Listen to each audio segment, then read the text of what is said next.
You know, it has a direct relationship with the racist former apartheid and colonization state of South Africa.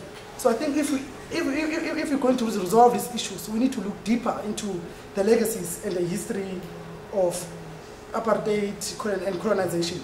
And also, we also need to look at large-scale farming.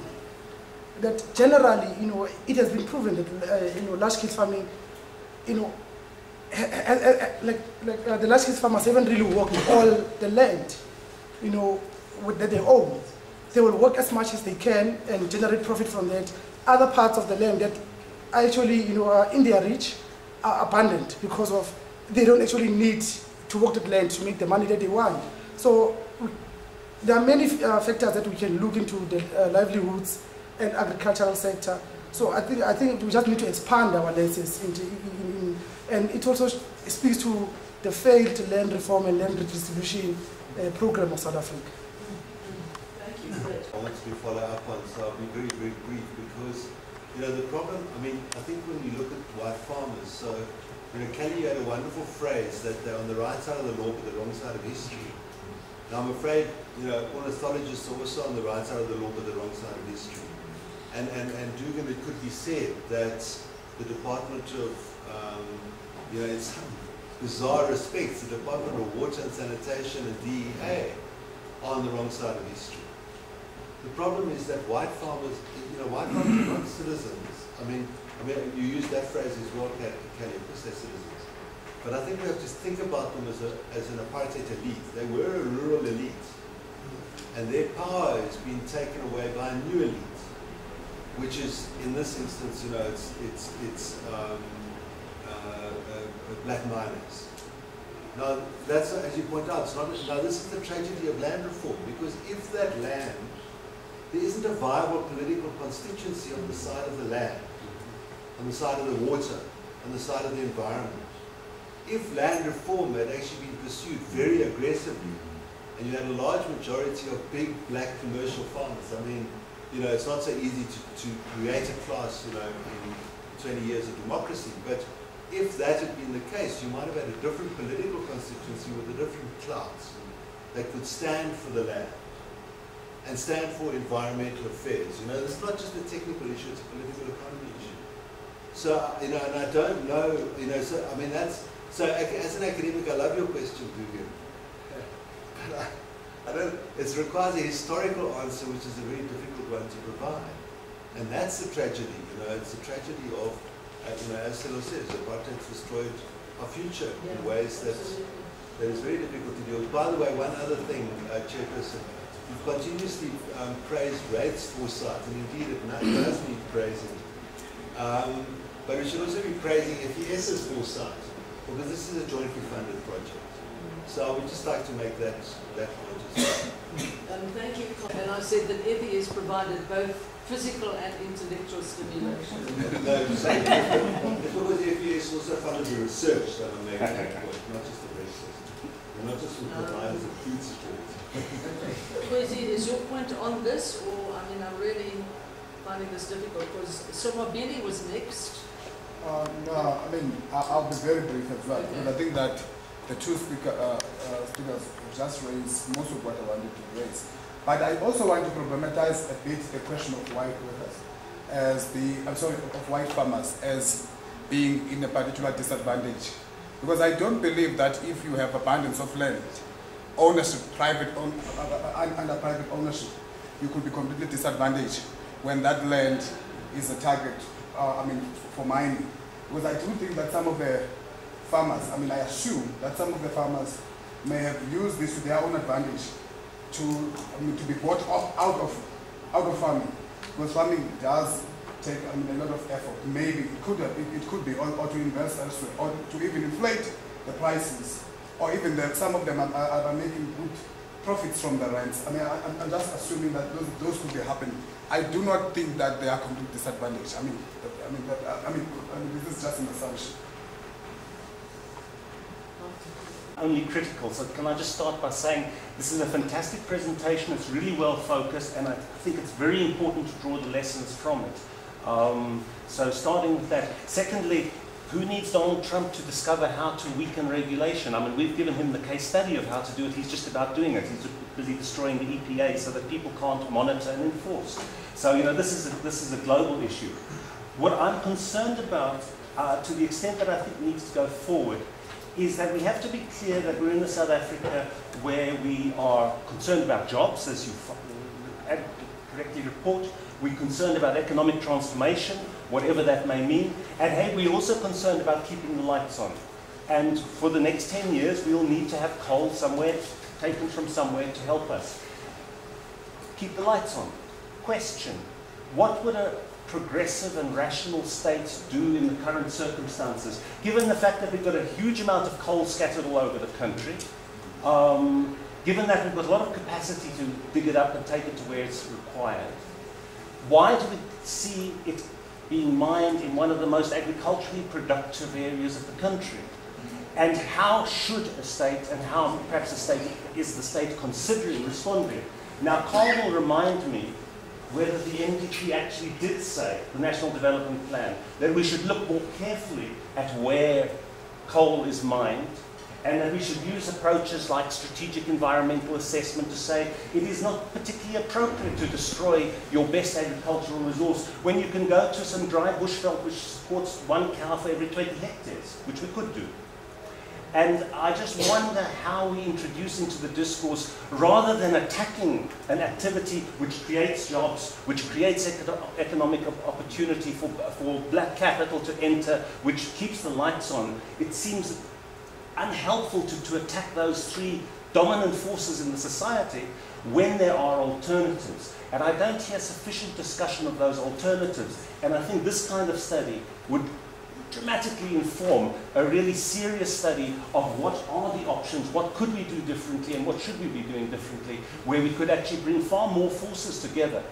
You know, just as background, a lot of the white farmers who in 1997 said to us, because I was in water at the time, said, we will see you in the Constitutional Court, you're nationalizing our water, which we did, you're doing all sorts of other terrible things. They are now inviting me and saying, how can we get the law implemented?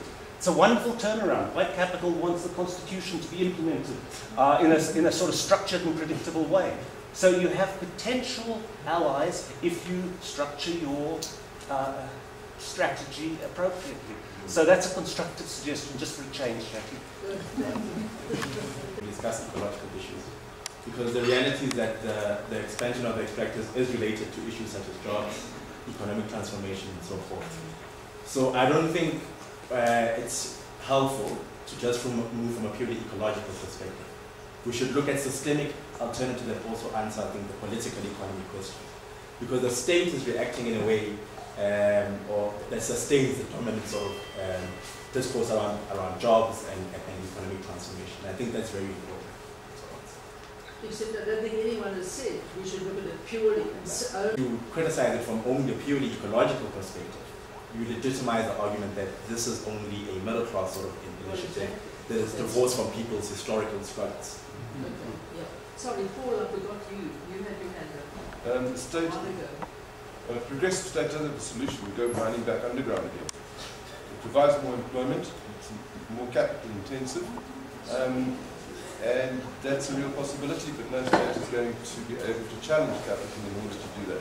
But one mines underground, so one at least keeps the agricultural land intact, as long as one bans sweeping, where one collapses the mine from underneath.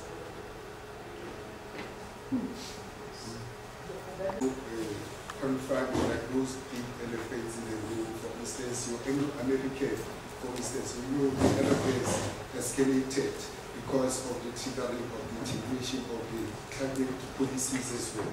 So yeah, which also the department ministry work conjointly with other, like for instance, Minister of Finance to confront the big elephant, Anglo-American as well, in terms of the tax. The deduction, the suggestion of the dual tax deduction, so that things are balanced as well. So also we leave it to the political will, to the ANC, if it's willing to confront the big elephant, which is American, if they are willing to relinquish the land or support the nationalism in the policy. put into place there. Thank you very much. Good, thank you. It's a good, actually, research. It kind of like, it speaks sort of like closely to a similar research by, I think, Victor, you mentioned Val. And so my interest, in fact, I wanted to find out eventually the impact of the environmental impact, or in fact the impact of what the coal has on the community.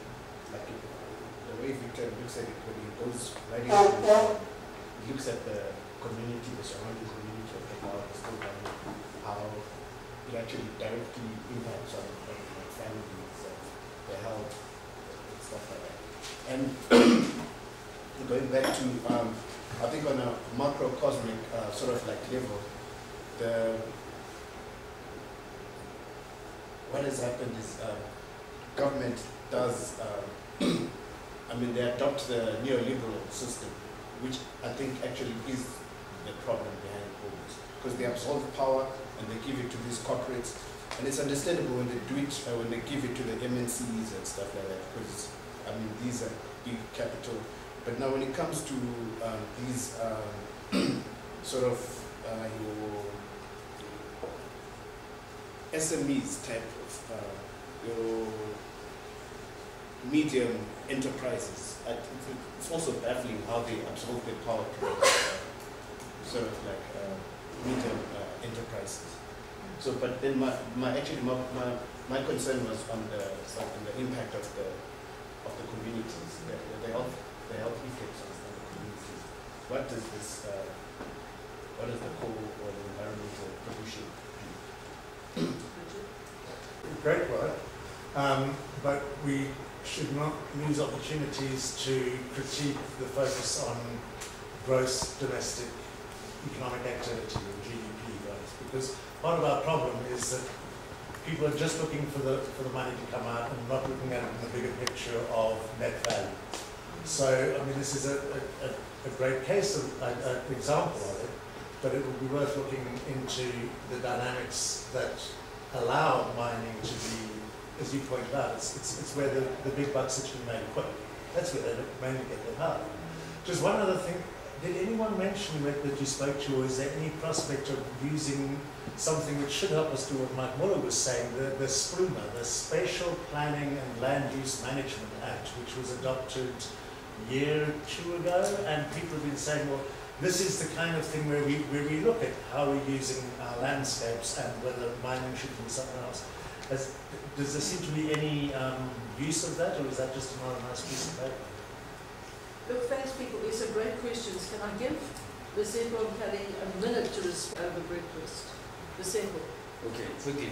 Let me start with you on the elephant in the room. Well, there has been attempts at reform of the coal mining sector, fairly successful. You know, there was the top 6 coal mining companies, Anglo, BHP Billiton, Zaro, etc. And now Eskom is getting about 30% or so of its coal supply from juniors, which is down from the 85% or so that it used to get just from the majors. And Eskom has played an important role in that, in terms of acquiring coal. And so it's been giving contracts to coal juniors. But capital is capital. You don't solve the problem. You know, coal juniors are just as rapacious as your coal majors. If they get an opportunity to break environmental regulations, for profit, they'll do that. You know, just as the coal majors. So I think that's a question of just looking at it from a reform perspective. I think it's not, doesn't quite deal with the issue. And then on quickly, Mike, I think the farmers. I mean, we met some, you know, some quite sophisticated farmers, you know, with drones and things, you know. Yeah, you know, spying on the mines with drones. So these guys, some of them are quite they're there in terms of the issues, and they understand. Are they consulting to Wits? So for instance, the water, energy, food mixes, they understand those ideas broadly, and some of them have said explicitly they support coal mining, and they said underground coal mining, they used to coexist quite nicely. But now with the open cast mining, it presents challenges for them. I think there's really a question of there are policy discussions that in reality have not been had with the way that government is approaching coal mining. So there are political economy questions that have not been had, but impact on our food futures. Expensive food is a reality if we continue down this road. Energy policy, in terms of the water needs of our different energy options. That conversation is a little bit light. And also our water futures. One farmer was saying, well, it could be that government has decided wherever it's decided, but we haven't seen any policy document that they've decided that, well, we'll be a net food importer. We'll bugger up the water resources, that's fine, but we'll be a net food importer, so it won't be much of an issue. But have these discussions been openly had in a democratic way where people who are affected can have inputs? Not really. Last point, Kally, before I give over to you. And the issue of open cast mining. Acid mine drainage, also from underground mining, it's an issue. Just as with open cast mining. So if you're talking about long-term effects, we end up in the same corner in terms of pollution of water resources. So, yeah. With Spluma, when we engaged, this is my last point before I hand over. When we engaged with the municipal officials, they really, were talking like they're just bystanders, like anyone else. In fact, that's what the one official said. He said, we go to public participation meetings for the mining license processes, and we're there just like the community. We're hearing about these things there for the first time. We don't have the capacity to actually engage with these issues effectively. They were saying that they just hired an environmental officer, and that's just one person dealing with 17 mines at the moment, and the whole area is really under prospecting. So will they have the capacity to deal with that?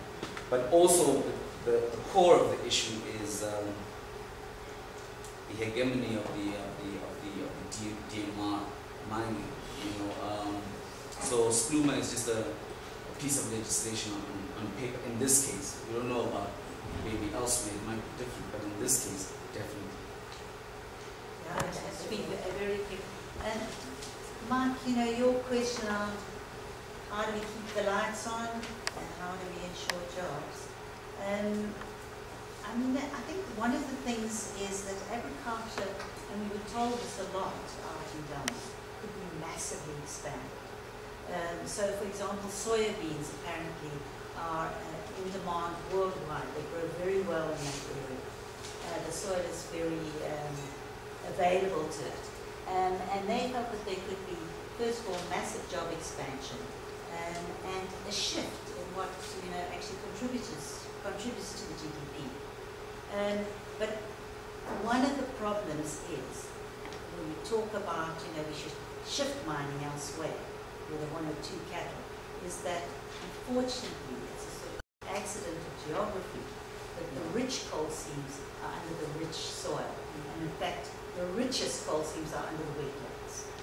And so there are these elaborate things that the Department of Agriculture is talking about, actually moving soil, rich soil, from tons of rich soil to an area of similar climate, and then allowing mining to happen thereafter.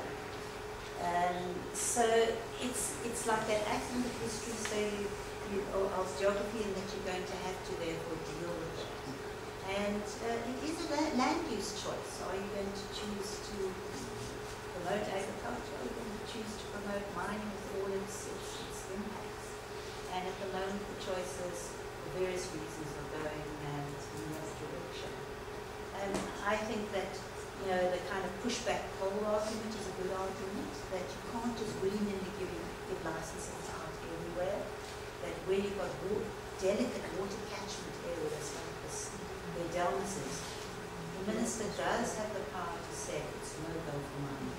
And I think that kind of thing should be implemented rather than saying it's wonderful wilderness and stuff. There's certain key things that I feel should be protected and can be protected under the regulations. Look, thanks very much to Kally and to Lesego for terrific presentations. Thanks very much to Dugan from the Red Foundation. Thanks to Kwezi and Camilla from FES. Thanks to all of you for coming. And please come to the next SWOP Breakfast, which will be on the 21st of April. And now we can continue our conversation over some breakfast. Thanks, everybody. And please, those people who have not signed the register, outside, make sure you sign. Thank you.